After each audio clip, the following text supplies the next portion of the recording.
Nah, seperti kita tahu dalam bab fikih, perkhilafan ulama itu rahmat. Ya, saya ulang lagi, perkhilafan ulama itu rahmat. Contohnya ya ini, saya ulang lagi ya. Nomor 11 itu. Wasani asyar iku assalamu. Ya, terus di sini disebut wa aqalluhu iku assalamu alaikum, pakai al, assalamu alaikum. Wal asohu te kaul sing asoh iku jawazu salamun alaikum, olahe nglafatno mu salamun alaikum. Terus kultu Dewi Imam Nawawi al asoh al mansus la yujzihu wallahu a'lam. Jadi menurut Imam Rafi'i boleh salamun alaikum, tidak pakai apa? Al. Itu juga diklaim sebagai al asoh. Tapi menurut Imam Nawawi yang al asoh harus assalamu alaikum, tidak boleh salamun alaikum. Terus wallahu a'lam wa annahu la tajibun niyatul khuruji. Jadi ketika Anda salam tidak harus niat keluar dari apa? Salat. Dengan kamu salam berarti otomatis keluar dari apa? Salat. Nah ini menjadi problem menurut pemikiran banyak ulama, karena ketika masuk sholat harus niat masuk sholat. Karena ketika kita takbir kan bisa takbir demo, ya kan macam-macam kan. Makanya untuk membedakan itu kan niat. Memang ini kata ulama bukan kata saya. Sekedar melafadzkan takbir ini kan demo ya takbir. Kamu kagum sesuatu juga takbir. Orang Indonesia itu kadang orang nggak sholat pun bilang subhanallah, memang sudah jadi bahasa nasional. Kalau kaget tuh bilang. Saya punya kenalan Cina itu kalau punya uang ya mohon alhamdulillah. Tak tanya kok bilang alhamdulillah. Orang-orang Islam tuh kalau seneng bilang alhamdulillah. Yang ribet itu kubu sebelah. Kalau orang NU mau layasol itu mana tanya, Gus itu doa orang makan. Kok bisa? Biasanya orang NU kalau makanan sudah keluar mau layasol, ribet. Aduh repot itu. Jadi kadang-kadang wiridan itu sudah jadi bahasa nasional. Jadi Cina orang nggak sholat tuh kalau punya uang ya bilang alhamdulillah. Kadang orang yang nggak sholat tanya, datang ke saya, insya Allah. Ya ribet, makanya ulama itu berdebat. Lafaz-lafaz seperti ini itu apakah wiridan, apa adat?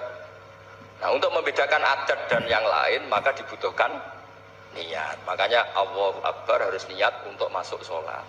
Nah normalnya salam juga harus niat keluar sholat. Biar karena masuknya niat ya keluarnya harus niat. Itu menurut sebagian ulama. Tapi sebagian yang lain enggak lah, kalau selesai tidak perlu niat. Tapi tadi sebetulnya ada problem, jangan-jangan salam ini salam adat. Kebetulan ada temannya masuk terus bilang assalamualaikum, nanti temannya jawab waalaikumsalam. Itu ada kisah nyata. Ini memang naif betul ini.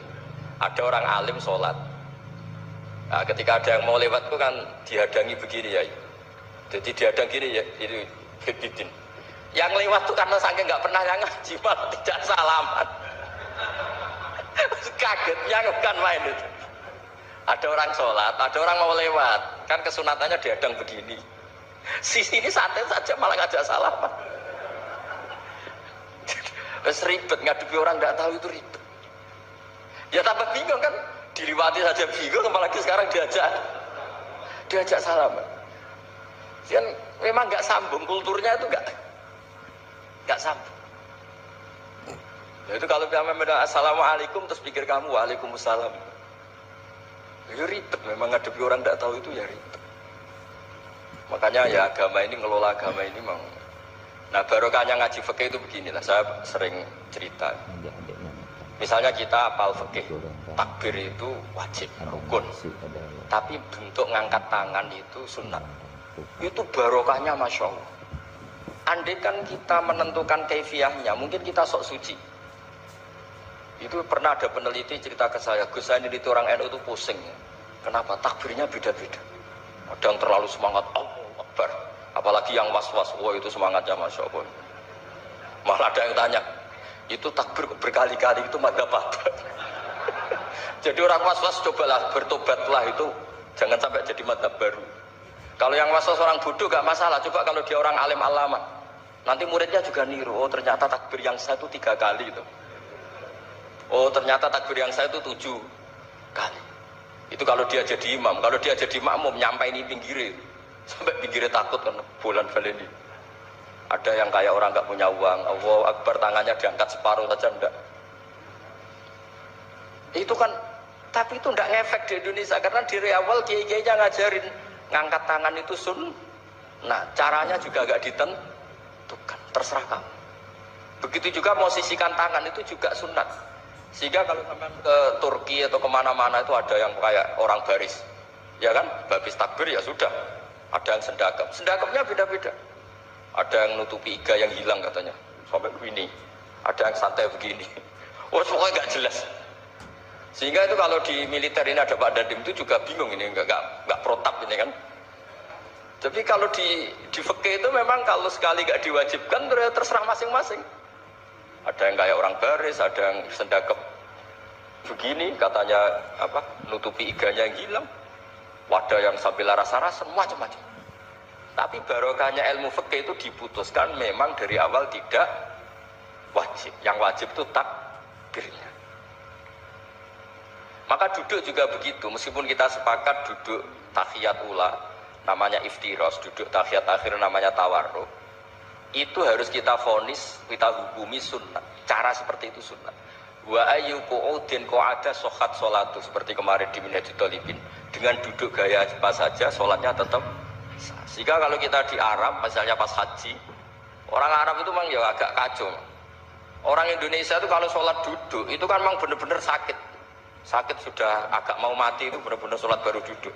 Orang Arab itu enggak, sholat duduk pakai kursi, soft itu enggak ada orangnya, ada kosong, itu jalan kaki, kursinya di bawah. Membawa kursi kuat kok sholat duduk. Kalau orang Jawa kan, saya juga eskal, orangnya kalau bawa kursi kuat dipindah-pindah tapi kok sholatnya. Kalau orang Jawa agak kebayang, kalau sholat duduk emang benar-benar sakit. Saya pernah ditanya lagi sama orang, Gus, di Mekah itu kok banyak orang bawa HP, terus kalau ditelepon diangkat soli, itu mazhab apa? Mazhab geblek kata saya. Tapi ini kan orang Arab, kan seakan-akan terus mewakili internasional kan, karena pusat banyak tuh. Ditelepon, digulai teleponnya, saya wakil gulai ini, wis kangelan ya kan. Orang ketemu soli, sepatnya. Nah, kita kan diajarin di kiai Indonesia kalau itu membatalkan apa? Jadi ribet. Nah barokahnya kitab-kitab seperti ini, meskipun kita di Indonesia itu mengikuti panduan yang diarahkan atau yang dibagukan oleh ulama-ulama. Nah Indonesia itu makanya berkah. Saya sering ketemu ulama Mekah itu kalau muji haji Indonesia luar biasa. Bukan sekedar sopannya, memang cara hajinya itu nyari kaul yang disepakati itu sah. Karena memang dilatih KBIH, dilatih Kemenak, masih dilatih kiai setempat. Meskipun niatnya ya kadang tidak baik. Saya pernah tak tanya, kenapa kamu latihan haji sebegitu? Kalau sholat kok enggak? Sholat gak sah, gak apa-apa, Gus, gak bayar, ini kaji. Oh ternyata dia itu sholat bedino rata ukur sesuai kulon. Bareng apa kaji oleh takut tenar, tak takut. Oh sholat kira tahu takut, nak kaji kok takut. Nak sholat rasa gak iman, Gus, gak bayar, ini kaji. Wah, sebenarnya kayak kurang ajar kata saya. Jadi ternyata sekarang terkuak. Kenapa orang-orang awam tuh kalau kaji kok semangat belajar? Semangatnya sama dengan sholat apa di bawah haji jauh sholat itu? Berpuluh-puluh tahun sholat tuh dengan gaya yang nggak ada perkembangan. Tapi haji pisan langsung keren. Ternyata karena bayar ya. Apa perlu ditiru? Sholat harus bayar supaya ini supaya.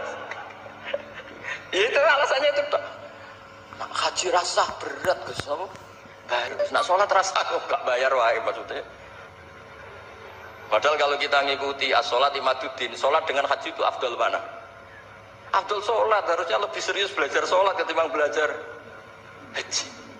Tapi setahu saya nggak ada kan KBIS ya, kelompok bimbingan ibadah sholat. Jadi ini kritikan saya, semoga didengar ya semua. Cobalah. Padahal Rian Raden Asnawi dikarangi pesolatan supaya orang itu sholatnya benar, ya sholatnya benar. Ya jadi kaji fikih seperti ini setidaknya Anda menjadi tidak mudah mengadili orang lain. Bahwa sholat itu yang takbir tok yang wajib. Misalnya baca ya Fatihah tok, sehingga kalau ada imam lupa baca surat ya nggak apa-apa, memang dari tidak wajib. Jadi pemilahan wajib dan tidak ini penting supaya tidak menghakimi pada yang lain. Jangan sampai perilaku kesolehan itu menjadi bentuk yang mengadili, nggak boleh. Itu Pak Kapolres, kalau di ilmu fikih itu ada ulama penjaga ilmu itu ekstrim-ekstrim. Dulu ada sahabatnya Nabi namanya Jabir bin Abdillah, ini ada di kitab Bukhari, di kitab sholat. Ya maksudnya al ilmu tentang sholat. Itu semua yang di masjid itu sudah pakai jubah, pakai gamis. Kalau orang Indonesia mungkin ya pakai hem, pakai baju batik, pakai. Itu dia datang malah gamisnya dicopot, gamisnya dicopot, imamannya dicopot, terus tinggal pakai satu sarung, terus dicancang di sini akidan benatorofaihi ala atik, cancang begini, kayak cerita-cerita di perang pahlawan itu, hanya dengan pakai sarung satu dikalungkan itu. Terus ada orang-orang tabiin bilang gini, unzuru ila ashabi Rasulillah, ini sahabatnya Nabi kok sholat dengan cara seperti itu, nggak islami banget ya, nggak keren banget lah. Terus kata Jabir bin Abdillah, saya sengaja melakukan ini supaya kamu tahu bahwa batas aurat yang dimaksud Nabi seperti ini. Shalla Rasulullah sallallahu alaihi wasallam fi izarin wahid akidan baina tarafaihi ala atiki. Saya pernah melihat Nabi sholat seperti saya ini. Tapi barokahnya itu akhirnya diketahui kalau batas auratul rajul hanya mabena surah war rukbah. Andai kan tidak ada perilaku Jabir seperti ini, orang akan ngira bahwa syaratnya sholat itu harus pakai jubah, syaratnya sholat harus pakai hem. Akhirnya orang-orang yang kebetulan tidak pakai jubah, tidak pakai hem bingung. Misalnya dia katoan seperapat, pakai kaos, neng tengah hutan, rasa sholat, aku ranggo jubah, ribet kan? Artinya apa? Ilmu ini harus dijaga konstitusinya, barokahnya perilaku Jabir ini, orang tahu batas aurat. Jadi yang lainnya itu mukamilah atau kesunatan. Nabi juga seperti itu. Semua sahabat itu tawaf itu musyatan, berjalan. Tapi Nabi sebagai tokoh dan pas itu sehat. Saya ulang lagi, pas itu sehat. Ini hampir semua ulama bilang pas itu Nabi sehat. Nabi malah naik unta. Itu kata Imam Nawawi dalam kitab Masbu, Nabi naik unta itu lebih afdol ketimbang yang jalan. Padahal trennya ibadah kan al-ajul bi qadrit ta'at. Karena apa kata Imam Nawawi? Itu menjadi konstitusi ilmu bahwa syarat sahnya tawaf tidak harus jalan.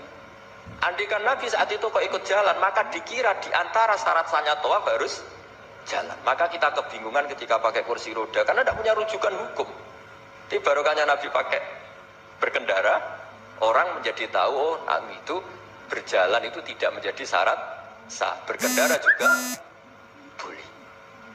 Ya ada juga sahabat yang sengaja omong-omongan, maksudnya tawaf kan kudune meneng wiridan, tapi ada aja omongan untuk menunjukkan kalau ngomong itu tidak membatalkan tawaf.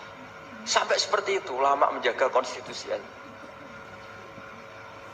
Makanya nyuwun sewu kayak kita ini yang anaknya tokoh, apalagi ini di sini ada Gus Albab, termasuk ada saya, yang anak-anaknya tokoh itu memang sudah harus mulai biasa lah.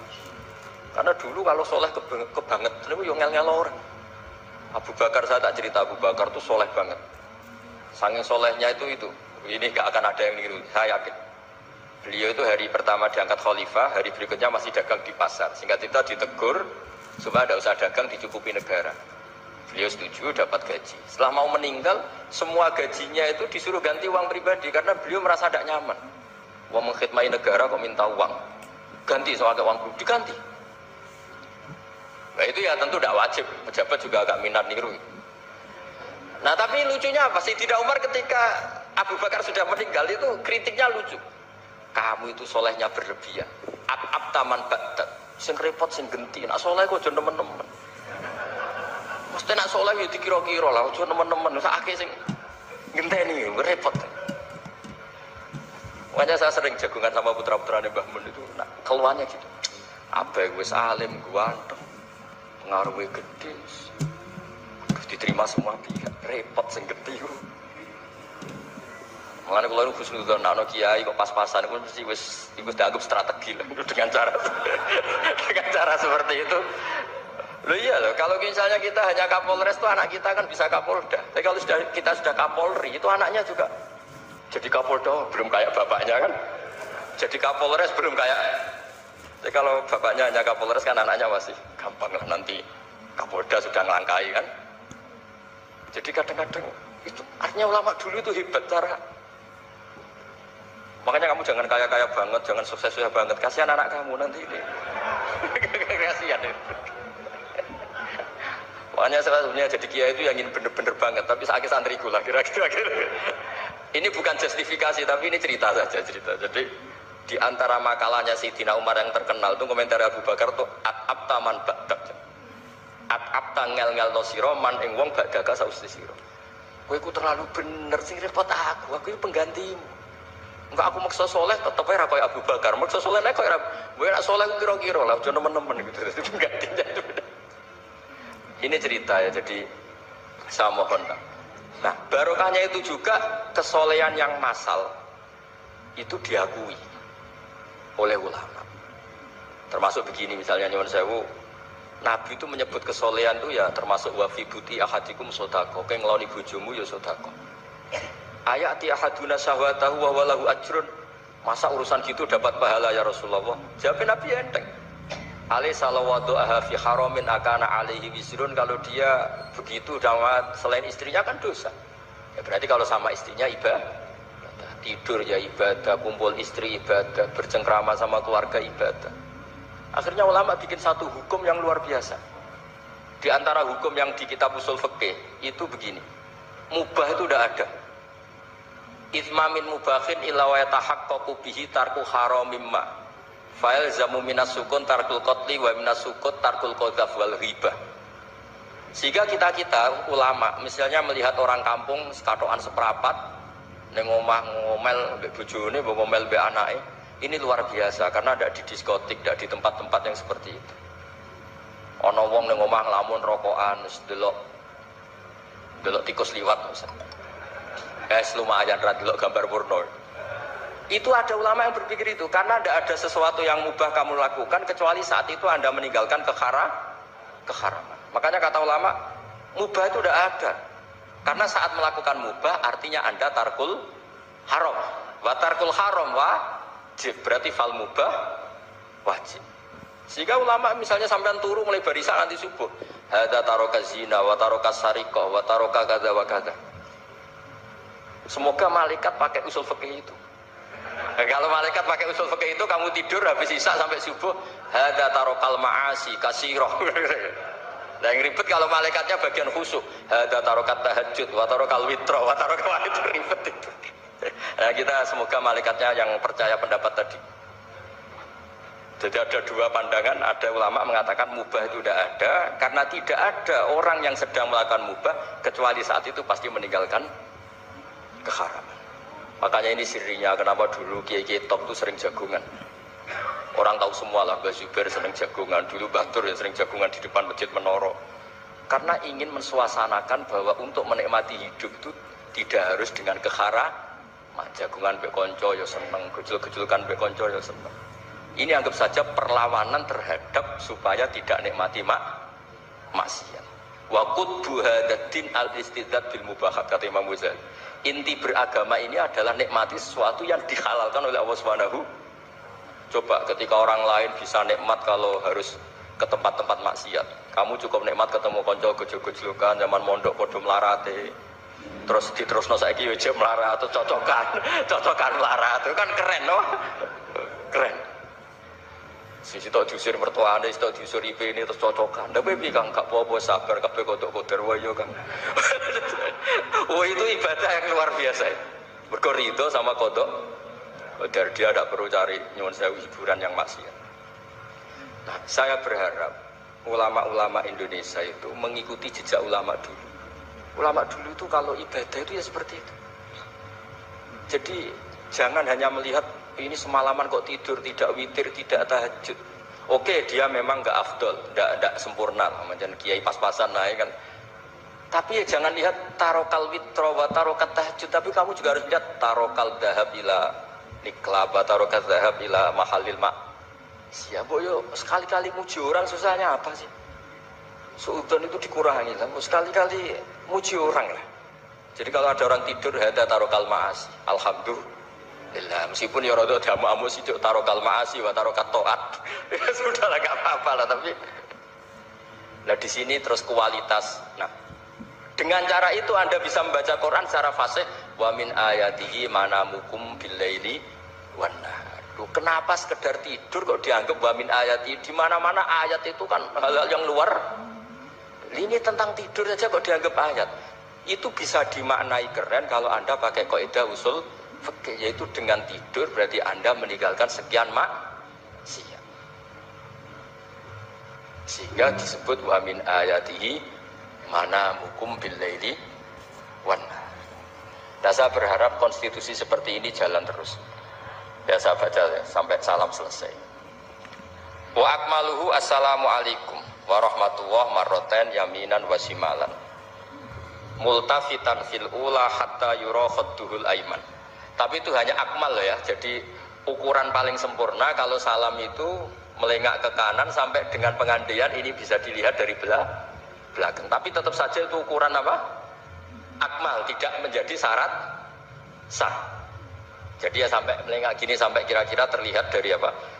Belakang. Tapi ukuran itu tetap akmal hatta yura khadduhul aiman. Wa fisaniyah satruse alisar terus nawian assalam alaman an yamini wa yasari minal malaikati. Dia meniatkan salam itu kepada orang-orang di sisi kanannya mulai malaikat dan manusia dan jin. Wayan wil imamu assalama alal muqtadin wa hum arradda alaih wa hum yanwauna napa arradda alaih. Jadi wahum yanwuna arradda alaih. Jadi imam niat salam untuk makmum, makmum niat membalas salamnya apa? Imam. Tapi itu saya ulang lagi hanya akmal. Terus asal isya asar tartibul akan kama dzakarna.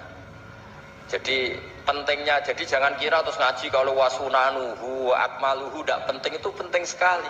Barokahnya status akmal dan sunnah ini kita tidak mudah menvonis orang lain karena kita tahu ibadah itu hanya berstatus sunnah. Coba kalau nggak ada ketentuan itu, kita akan mudah menyalahkan orang. Salam kok orang melengak belas itu sholatnya sah atau orang? Padahal dari awal melengak itu statusnya hanya sunnah. Kemudian untuk penutup supaya ini clear ya, saya pernah baca di Syarah Bukhari yaitu Fathul Bari. Nabi itu kalau setelah salam itu mubilan diwajihi alal hadirin. Jadi Nabi langsung menghadap ke timur, andikan Indonesia menghadap langsung ke timur. Tapi uniknya para syurahul Bukhari itu menganggap itu tidak satu sunnah yang tidak jadi satu sunnah yang permanen. Tapi kata para syurahul hadis, siapapun boleh melakukan gerakan yang bisa memaklumatkan kalau sholat itu selesai. Saya ulang lagi ya, jadi Nabi menghadap ke timur, kalau di konteks Indonesia, itu sebagai bentuk maklumat, ini loh sholat saya sudah. Karena takutnya apa? Orang yang dari jarak 2 kilo, 3 kilo ingin makmum sama Nabi. Andai kan Nabi tidak menghadap ke timur, tetap posisi seperti sholat menghadap ke kiblat, maka orang dari luar mengira Nabi fi sholatin. Ya, Nabi masih dalam. Bahayanya apa? Kalau orang ini langsung takbir, usolli fardhu zuhri, misalnya makmuman, ternyata Nabi sudah sholat, berarti sholatnya nggak sah. Kenapa? Irtibatus sholat atau robtus sholat biman huwa laisa fi sholatin. Dia menggantungkan sholat dengan orang yang sudah tidak, dan itu bahaya sekali. Masa kamu sholat makmum sama orang yang sudah tidak? Nah semenjak itu terus ada aturannya ulama, siapapun yang jadi imam harus memaklumatkan diri dengan cara apa saja supaya menunjukkan kalau sholat itu selesai. Makanya adat kiai-kiai kita tetap menghadap kiblat tapi namun astagfirullahaladzim. Itu sebetulnya memaklumatkan.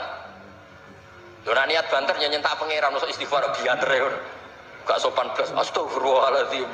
Itu sebetulnya itu memang maklumatkan. Ini loh jong sholatku wis bar. Nah aku yang makmum masbuk sing ijek sholat atau cuma makmum aku gitu. Ada yang separuh-separuh ya, tidak madhep wetan, madhep ngulon, madhep ngalor. Itu ya sedengan, maksudnya sedengan. Karena memang kata Syurahul Bukhari butuh itu apa? Imam punya gerakan yang menunjukkan kalau sholatnya itu selesai supaya nggak dikira fi sholatin, kemudian ada yang ya clear ini ya. Jadi tidak perlu diperdebatkan kenapa sih ada yang menghadap ke timur, ada yang menghadap ke utara, ada yang tetap menghadap ke kiblat. Itu nggak perlu diperdebatkan, itu semuanya ada ilmunya, yaitu filosofinya apa? Ada gerakan yang menunjukkan kalau dia sholatnya selesai supaya tidak ada yang ikut. Sekali ada yang ikut berarti nanti apa? Robtus sholati biman laisa fi sholatin, yaitu menggantungkan sholat dia dengan orang yang hakikatnya sudah ada sholat. Nah sholat kan kadang jadi kayak satir. Nah ya sholat kan partai-partainan. Nah model sitoke wong wedok go guri sing lanang kok ngarep. Ono sing model samping. Hadisnya coba takokno, hadisnya kebutuhan iku mau. Mana ana sebelum sholatnya sampai takokno. Mana ada hadisnya perempuan di samping? Zaman Nabi itu di belakang. Yang dari sing sitoke, mana ada dalil kalau Nabi mewajibkan? Kan Nabi hanya melakukan, tidak mengatakan harus. Baru saya bantah-bantah bodoh ngangguri rabar. Kalau yang sering takoin, nah cara jenengan sebut iku aku ora pangeran, aku ngukumi ra ono gunane. Mau jangan-jangan aku fanatik demi pangeran rapopo. Kok ribet. Ya nyuwun ngapunten sanget. Assalamualaikum warahmatullahi wabarakatuh.